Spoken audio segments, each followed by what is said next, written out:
And even as the percentage of renewables goes up, which is going up dramatically, we're still pumping more gas, oil, and digging more coal than ever before because of this expanding pie of how much stuff they have to be made. And so that brings in the need for a third leg. And the third leg is we need efficiency, we need renewables, but we need sufficiency. We need to decide how much of this stuff do we need? How big a car do we need? Do we need a car at all? Or as in my case, living in a city, I use an electric bicycle and don't need a car at all. The bike is sufficient.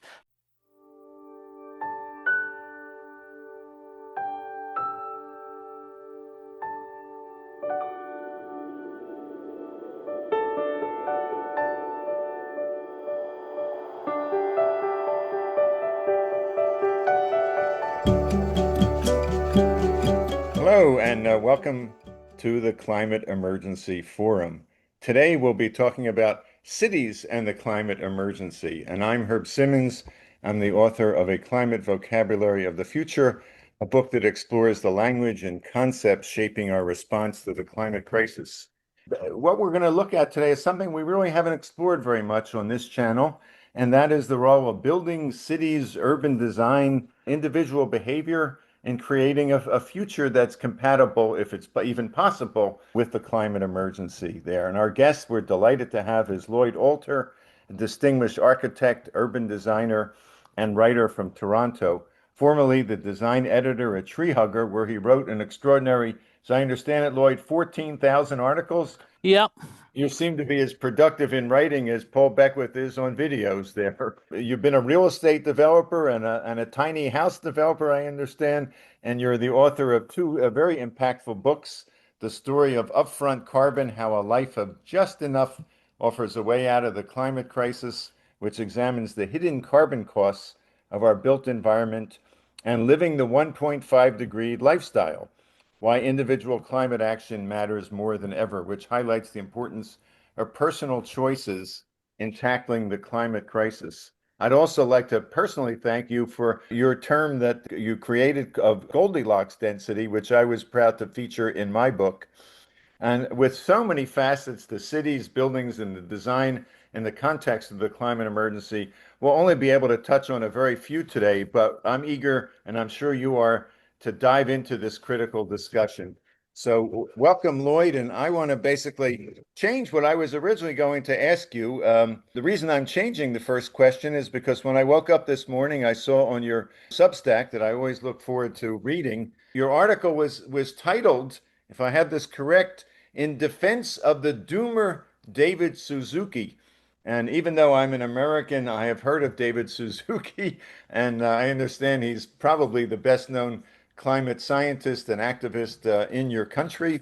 And so let's start with just tell us a couple minutes. Why did you feel the need to write an article in defense of David Suzuki and what that's all about, Lloyd? Well, he was interviewed recently at the beginning of the month by a site called iPolitics and was talking to him about climate. First of all, they were talking about politics and how he was very unhappy with the what happened in the American election and what the current American government is doing with environmental policies and how terrible he thought this was. And then he got into the controversial part, which was he basically said, we've lost. It's over. If you look at all of the planetary boundaries, the 9 planetary boundaries that the Potsdam Institute talked about, where you've got climate change, you've got biodiversity, you've got water, you've got novel entities, which are all these new chemicals, and you've got a few others. I can't remember them all. The only one we beat, he said, is ozone, and everyone else, every other one of them, we've just blown through the planetary boundaries. He then used the words that what we now have to do is basically hunker down and work at the community level to deal with our neighbors, to deal with our communities. Like basically, it sounded kind of like he was giving up. And a lot of young climate activist writers that I follow on various things like LinkedIn or Blue Sky were appalled and shocked Project. And Jonathan Foley, who runs Project Drawdown, said, I don't say we've lost until we're defending the last tree and the last child and the last lake, and we should never wave the white flag. And my immediate thought is, well, if we're down to the last tree, you've got to admit that we actually do have a problem and we've failed. And then a young climate activist from Australia, living in Norway, Ketan Joshi, who I follow closely, absolutely thought, he's fundamentally wrong. We can't say we've lost. We have to keep fighting. I'm young and I've got a lot of life ahead, and next generations have, and we can't give up the fight. I started the article with a picture of David Suzuki, who I just coincidentally bicycled by in Toronto last October when he was outside a seniors residence participating in a climate protest. He hasn't given up. He's still out there fighting. He's also 89 years old, and I've been listening to him since he started this program called Quirks and Quarks in 1974. So he's been like doing this for 50 years. And I'm young, I'm considerably younger than David Suzuki at 72, and I've been at this game only for really seriously for 20 years. But when you're in this for a long time, you can get depressed. Like clearly, David Suzuki, living in Vancouver, is sitting there and saying, well, now I can't breathe in summer because of wildfires, and everybody needs air conditioning because of overheating, and what's happened to the biodiversity and to the fish and to everything that's happening right around him. So basically, I was writing my article saying, in defense of David Suzuki, he's not a doomer. He hasn't given up. He's still out there. Doomers, of course, I don't know if you're familiar with the term. They're the people who just say, oh, it's all over. It's lost. We're done. And it's often a strategy for people who don't care, saying, so what's the point of me doing anything? Doomers don't have a lot of room for them. And so I was basically saying he's not a doomer. He's been around a long time. He's seen all of these changes. And you can't pretend that it's not serious. You can't pretend that we're not going backwards with what's happening in the United States. I don't know if you saw today, there was a letter sent to the Canadian ambassador by two Republican congressmen asking Canada to please do something about the wildfire smoke that's in their air in the States. Could we please do better forest maintenance and stop all the arsonists? Instead of saying, I immediately thought, well, why don't you stop sending us the bloody carbon dioxide that's causing all the climate change, that's causing all the forest fires? But to actually write a letter, to be so blind to say, stop the arson, which is almost negligible, and do better forest management was just insane. But that's where we are. So I just was saying, give David Suzuki a little bit of rope. He's been at this for so long that he can say what he likes, and who are you to criticize him, basically? Well said, Lloyd. I just wanted to briefly comment when you mentioned planetary boundaries. The initiator of that concept and the research is Johan Rockström, who you quoted there, and I was had the privilege and honor to interview him last week in person in Exeter, England, at the Global Tipping Points Conference, and we hope to be able to show that interview, as soon as we can put that on YouTube. I think that's great that you did that. I mean, the planetary boundaries concept that he did is so important because people like me get carbon brained. We just think about one thing. When in fact, when you look at that graph that he did, you can see that, we have so much else to worry about as well, and they're all interconnected. Well, in fact, and one of the things, I don't want to go overboard in my praise of you, Lloyd, but one of the reasons I enjoy your writing so much is you come up with lots of new terms, and you just articulated a term I hadn't heard for that I'm writing down for my next book, which is carbon brain. I love that. So with that, sort of let's segue from doomism to obviously you're not a doomer. You're writing books. You're articulating your views. You're working to influence as much as you can the built environment and people's behavior in Canada and elsewhere. So you've written these two books. You talk about the concept of sufficiency in them and lots of other ideas. I'm going to sort of be a little unfair and ask you just in maybe less than 5 minutes to kind of give us an overview or a summary or what are the key messages that come out of your thinking and your writing in those books and your articles? Well, they all come out, in fact, at one place. It won't take me 5 minutes, I don't think. I mean, for years in North America and everywhere, in fact, since the 1974 oil crisis, we've always been concerned about energy efficiency. And everything was talking about efficiency. So anything that we did was all about let's use less oil and gasoline in that. It was really a political thing, not an environmental thing, dealing with the problems of the Arab oil embargo. And that's where it all started. And we got efficiency on the brain. And then we started getting a climate crisis, and people realized that perhaps the best way to solve everything was, well, let's bring in a lot of renewables. So you had the two things, efficiency and renewables, going at once. And boy, if you slap them together, you get this wonderful concept of net zero and that we can reduce our carbon in that. But what's happening is everything just keeps getting bigger. People keep making bigger cars. They may be more efficient than the cars they're replacing, but everything's bigger, and the buildings are bigger, and the houses are bigger, and there are more planes, and there are bigger planes. And as long as you keep expanding everything and expanding the economy, you're creating the need for more stuff, more mining, and even as the percentage of renewables goes up, which is going up dramatically, we're still pumping more gas, oil, and digging more coal than ever before because of this expanding pie of how much stuff they have to be made. And so that brings in the need for a third leg. And the third leg is we need efficiency, we need renewables, but we need sufficiency. We need to decide how much of this stuff do we need? How big a car do we need? Do we need a car at all? Or as in my case, living in a city, I use an electric bicycle and don't need a car at all. The bike is sufficient. How much space do you need to live in? You look at some of these houses, particularly a lot of sort of the boomer generation like me, they're often living in big suburban houses. The kids have gone, they're rattling around in the house. It's too much space for them, but there's nowhere else for them to go because of the way our zoning is and everything else, that they're, in a sense, they're stuck there. So we need a sense of sufficiency on everything. On food, when you look at any aspect of these things, like food is what, up to 30%, some say, of the carbon emissions are responsible for food and land use, and in particular, red meat. And yet, in my first book, I looked at something as simple as portion sizes. Portion sizes in restaurants are like 50% larger than they were 40 years ago. You think of how the Big Mac, everything's gotten bigger and bigger and bigger. And currently, we've all gotten bigger and bigger and bigger.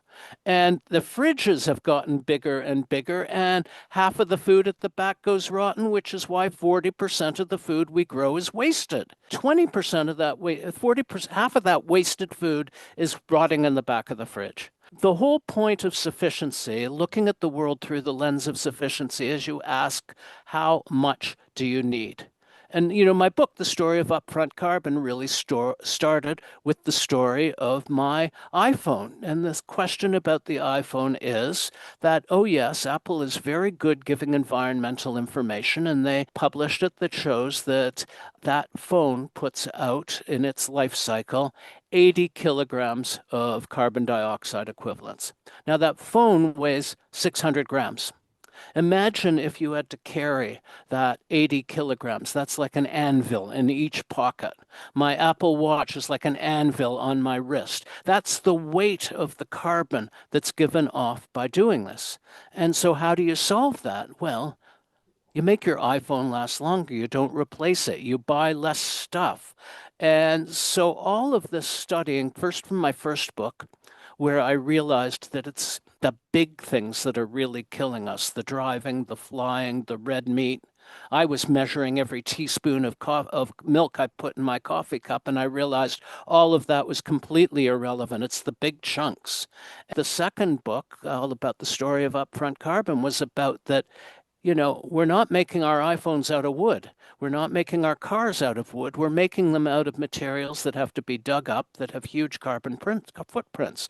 Electric cars won't save us because they have between 12 and 30 tons of upfront carbon before you even get the keys. Our buildings are all made of concrete and steel, which are huge problems, and we just have to stop digging stuff up in such quantities and have to start thinking about what is enough, what is sufficient, how much space do I need, how many iPhones do I need, how much stuff do I need. And that, I Well, think, is my summary. well, that's wonderful. I mean, not the con what you've described is not wonderful, but your summary of what you've described is it really has so much richness. We could go on for hours dissecting almost every sentence that you articulated there. But what I'd like to do now is turn the floor over to Paul Beckwith. Paul's a regular here for many years. He is a climate system scientist who lives in Ottawa and has taught at several universities and has a remarkably popular YouTube channel with over 1,000 videos on every Ooh. aspect of the climate crisis. And Paul, I'm sure you're eager to engage with Lloyd, so the floor is yours. Yes, thank you, Herb, and thank you, Lloyd. Just one point, Lloyd, when you were talking about David Suzuki, you mentioned a metaphor of giving him some rope, and I think you meant room. You want to give him some breathing room. You don't want to give a depressed person who says it's all over some rope, right? That is Certainly a, don't. a valid point. Thank you Don't for want the to do correction. that. Yeah, I know David Suzuki personally. He's been to Ottawa in large climate marches a number of times. And I remember spending several hours with him at the head of one of the marches. And I don't think he's changed at all in his views over the years. I think he's always felt this way. But he does what he does because he thinks it's very important. But I think, as you get older, you tend to have less inhibitions and you just say what you think, right? So he doesn't have filters. He doesn't have to worry about towing a line to keep a job or a position at a university or anything else. He can say what he wants. So he's just saying, what he feels. I think he's far from depressed. I mean, he's still very actively doing things. I think he sees it probably just as being more realistic, right? He's just kind of describing what's around him. And as far as the stuff, maybe you can mention a little bit. I mean, people change significantly throughout their lifespan, throughout their life cycle. So younger people, you want to accumulate stuff and you want to put that stuff in a home, right? And you get a home, probably the largest size that you can afford. You accumulate through your working life more and more stuff. You may have kids, they're at home, they buy stuff which sits in the basement when the kids get older and their views and interests change. So they no longer need no longer need a snowboard for every kid, for example, none of which have snowboarded in the last decade. But when they were kids, they all did it, and all that stuff's in the basement, and you keep it. Or if you used to golf, you might keep the clubs, and you haven't golfed for 10 years. So we accumulate all kinds of stuff. But then as we get older, we get really tired of clutter, or at least some of us do. Some of us don't notice it, whereas a spouse might always think you've got way too much clutter. So we start to give things away, maybe sell things, take books to use bookstores, et cetera, and try to reduce clutter. Of course, some people, when they die, they're complete pack rats their entire lives and they can't part with anything. They can't part with a single thing. So you find socks that no longer fit or are mismatched or clothes that haven't been worn in 30 years. And it's up to the children, right, who inherit the property to clear it all out, and basically they get a big dumpster in most cases and get rid of it very quickly so they can sell the house. So I guess it's really a lot of human attitude and life cycles and what we need are very important. If we can change the view, we haven't always been this way, right? We were hunters and gatherers. I saw a recent movie which I'd recommend. It's called Materialist. It's a romantic comedy, and I actually saw it twice. It only came out last week. I saw it once with my wife, and then I saw it with her mother. It starts with people in the caveman days, and a guy meets a woman, gives her flowers, etc., and so on.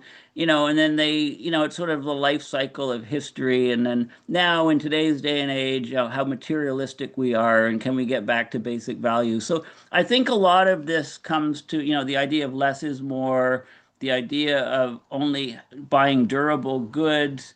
We can do a lot, for example, with our building materials, with concretes, for example, cement, make them far more durable. I mean, the Romans could build things out of cement, concrete, and they're still standing 5,000 years later. Now we build an expressway or a bridge, and we have to redo it in 40, 50 years because the concrete is no good. It crumbles.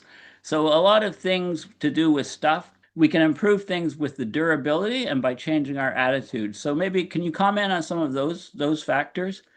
Yes, I mean, we're talking, you mentioned basements. I mean, we're in a part of North America where every house has a basement almost in sort of northeastern United States and Canada. The amount of stuff you have seems to increase in proportion to the amount of space that you have to put it. People who live in Paris or in Milan or London or New York City mostly live in apartments. They are not able to accumulate the amount of stuff that we do in North America, and they don't. There are a lot of local rental places. There are tool rental places. I was in a marvelous tool library in London where you went to the library here for a book and you opened that door over on the other side and you could get anything you needed if you had to fix your house. I mean, there's a great old line that Alex Steffen used to use, nobody wants a drill. What you want is a hole. So why does everybody have a drill that they basically, the average home electric drill is used for 7 minutes in its entire lifetime? This is nuts. And I actually have two of them because one got lost under the bed and I didn't know what to do and I never found it. And I'm sitting up here with two of them. This is one problem that we live in these big houses in the United States where a lot of areas don't have basements. They all have two-car garages. And there's not a person in the United States who's parking in their garage because it's full of stuff. It's again, I think that's a rule that it expands. But your point about buying quality is absolutely critical. Things can last a long time if you buy good stuff to begin with. I mean, in clothing in particular, you see this fast fashion trend where sometimes the things never even get washed. They're so fast that they get worn once or twice, and then that's it. It's so cheap to do it these days. Nobody darns their socks anymore because it's cheaper to go buy new ones. It just doesn't make sense. And so, if we valued things properly, if we made them, if we bought them from people we know, I mean, I paid a lot of money for my axe because there was this guy at the Cottage Life show who made these axes and the handle was beautiful. And I've had this axe for 40 years, had it sharpened once. It's like my drill. It's only gotten 7 minutes of use, but it's a great axe. So, this is back to the thing about cities. People who live in apartments don't have media rooms because they can go out to the theater. They don't have big backyards, but they can go to the park. I remember once I wrote about a family living in the Marais district in Paris in a 420 square foot apartment raising two kids. And all of the American readers said, my God, if you lived in that much space, the children's aid would come and take the kids away in America if you had a family of four living in an apartment that small. But the attitude there is, this is a great apartment. We've only got kids in the house for 18, 20 years, whereas we've got our whole life in this apartment in a great part of Paris. We'll buy this fancy Italian bedroom suite that turns their little bedroom into two complete bed office things. They spend $10,000 on the bedroom furniture so that the kids can live in there and then sell that and then have the apartment. They don't have the attitude that we have of constantly saying, okay, got another kid coming. I need a bigger house. Let's move, let's move, let's move. In my own house, I bought it, we moved into it a month before my son was born 40 years ago. The kids grew up. I wanted to sell. My wife didn't want to sell because she loved her garden and where we were in town. And it was a 1915 house with a side stair that I was able to duplex to turn into two flats really easily. And I thought, okay, we'll just put it in the market. My wife had other ideas and rented it to my daughter. And so now we live in this house where we have sufficient space. We've got 1,100 square feet for the two of us, which is like a large Right. apartment. My daughter, son-in-law, and two grandchildren live upstairs. And it's the most wonderful setting you can imagine, where I see the kids every day, but we're in completely separate dwelling units with separate doors to the street. It's fantastic because we're two people. My wife needs her piano, and I need a desk for my computer. And we've got the whole kitchen and dining room that we've had for 40 years. So it's a pretty wonderful way to live. Thank Yeah, you. And so it gets to human psychology, like just on both the micro scales in our own lives, right? We want to accumulate stuff. We somehow think that, I don't know, are we competing against other people? Whoever collects the most stuff wins, or that's like the old line. I mean, and then we tend to do this on a macro scale. As humans, we try to occupy every possible niche on the surface of the planet and modify it to suit our needs, whether it be turning forests into farms or so it really gets to the root of humanity and who we are and what drives us because, and there are certain things in epigenetics that get us to do things we're not even aware of. Like if you're born during a time of food scarcity, like war or something, right? Then people's bodies tend to have more cravings for food, right? You don't even recognize some of the things that control our behaviors. I think that becomes very sort of important for the less is more, because you can say that slogan and it makes sense to us, but how do, people need to think that internally in order to actually do that, right? Like, and I think it changes as we age, like I said, because people that are pack rats and collectors when they're young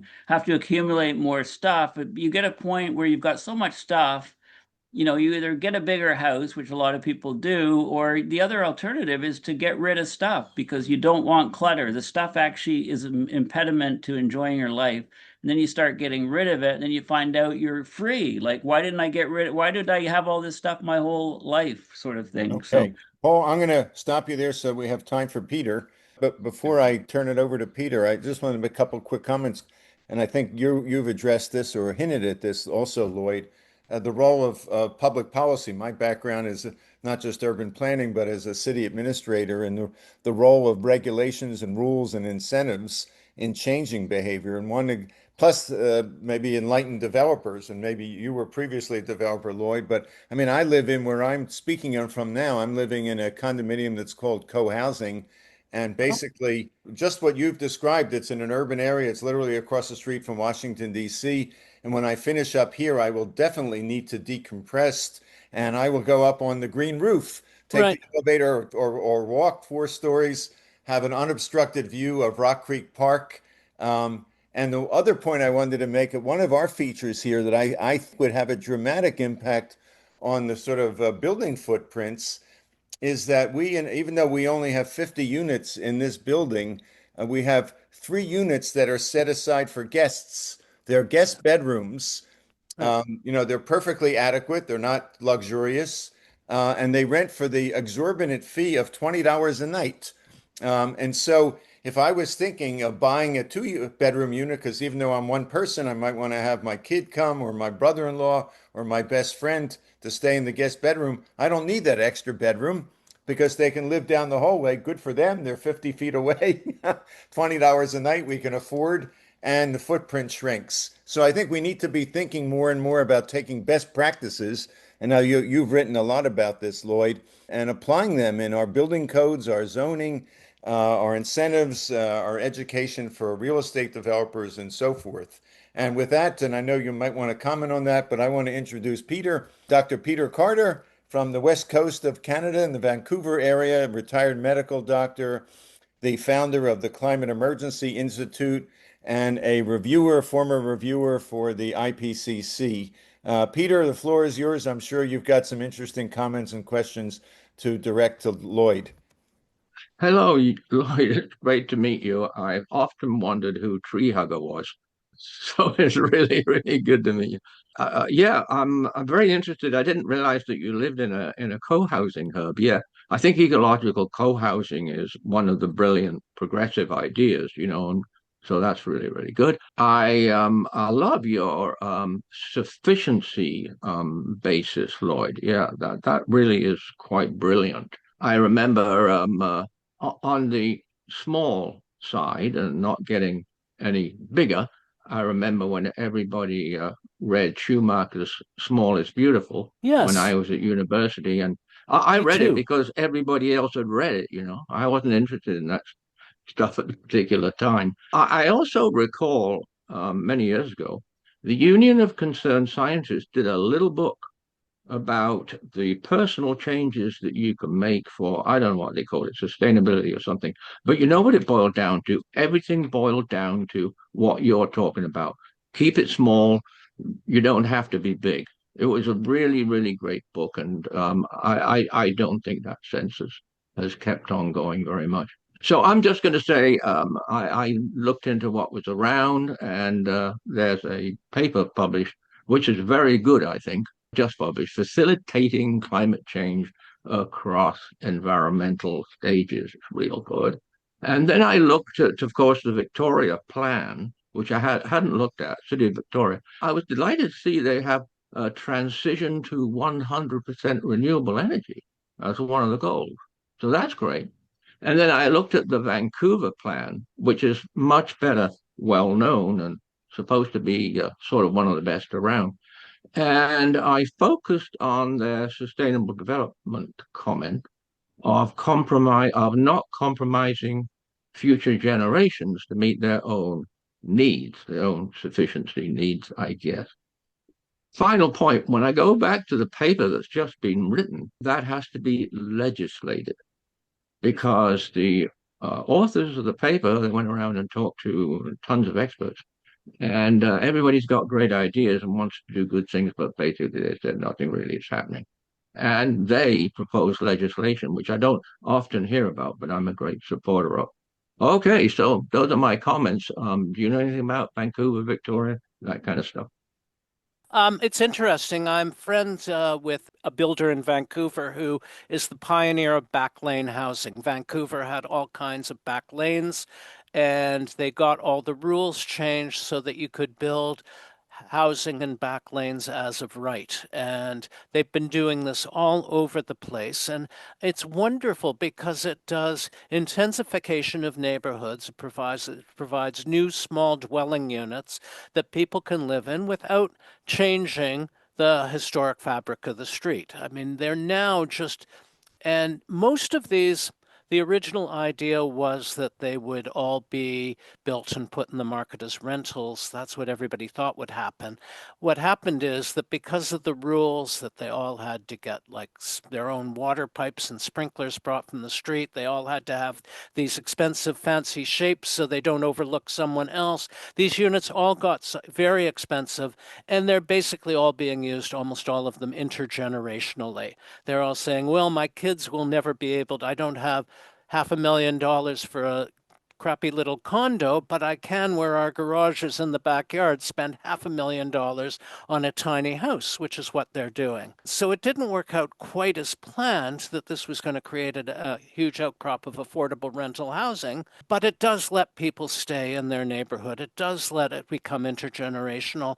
A lot of them that I know who bought these things are actually flipping as they get older, that saying, all right, we'll take the little house in the back. You want kids, you take the big house in the front, and doing more and more of this. And that's one trend in Vancouver. And they're recently changing their zoning bylaw again to allow fourplexes and sixplexes and things because, like Toronto, what they've done is preserve existing neighborhoods at all cost and put all the development and busy, noisy, horrible streets and where everybody's driving and the air quality is really terrible. In Toronto, where I live, they build like they've got this elevated expressway running through the waterfront and they build towers where people can be in their balconies and basically, spit onto the highway. It's absolutely should never have been allowed because of the air quality, because of the noise.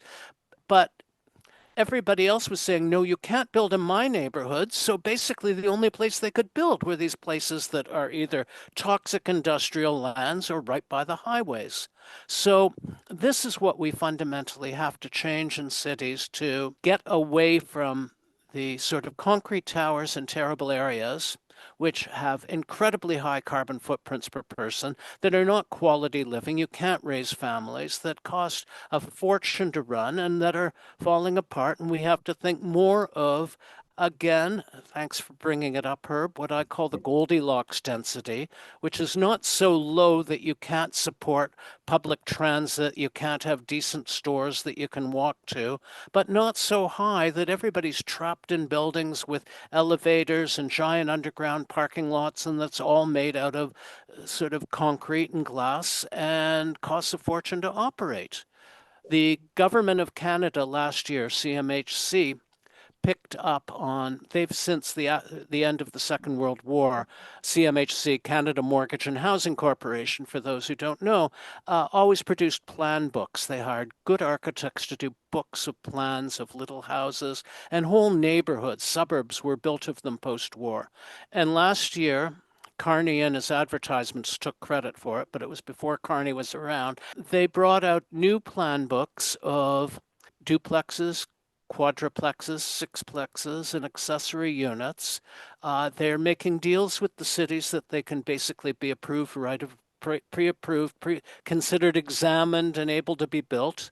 They're all wood frame. They're all almost passive house engineering standards. You can now go in with these and we can make all over the city, except the suburban politicians are fighting it like mad and just delayed it in Toronto.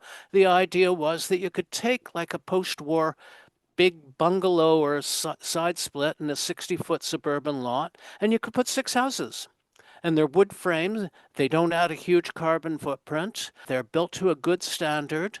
It's a fantastic initiative because that's what we need, that Goldilocks in the middle density, not too high, not too low, but just right. Other people call it the missing middle, and there's missing middle housing all over.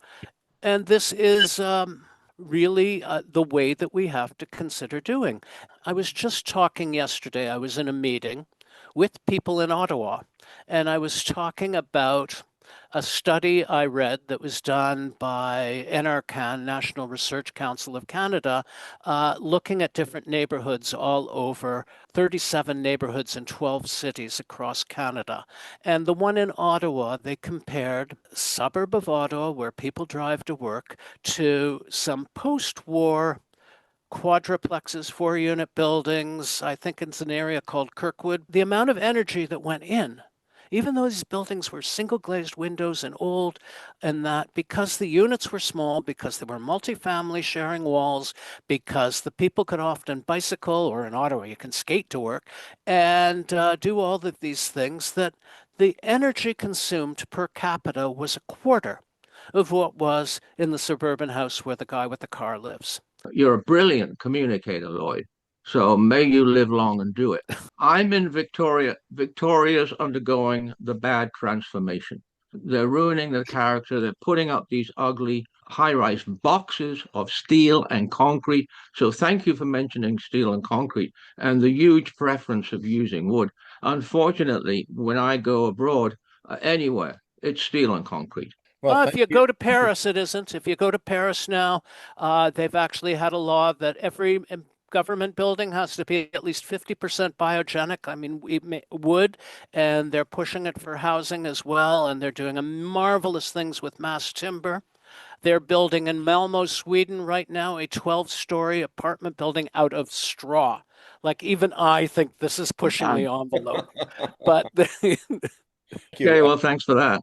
This is such a wonderful conversation, and we're going to have you back to continue because we've just scratched the surface. But I think what I want to leave folks, some folks who watch us regularly and they watch programs we do on, for example, the polar vortex, which got 80,000, 90,000 views, and Greenland ice sheets and the loss of coral reefs.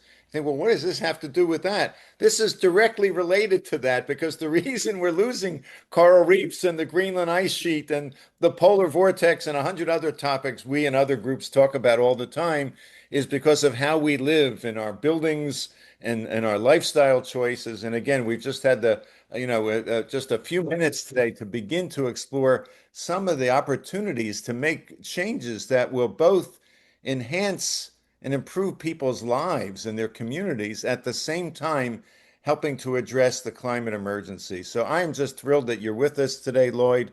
We want to have you back. It would be an honor to be back. I've really enjoyed a conversation.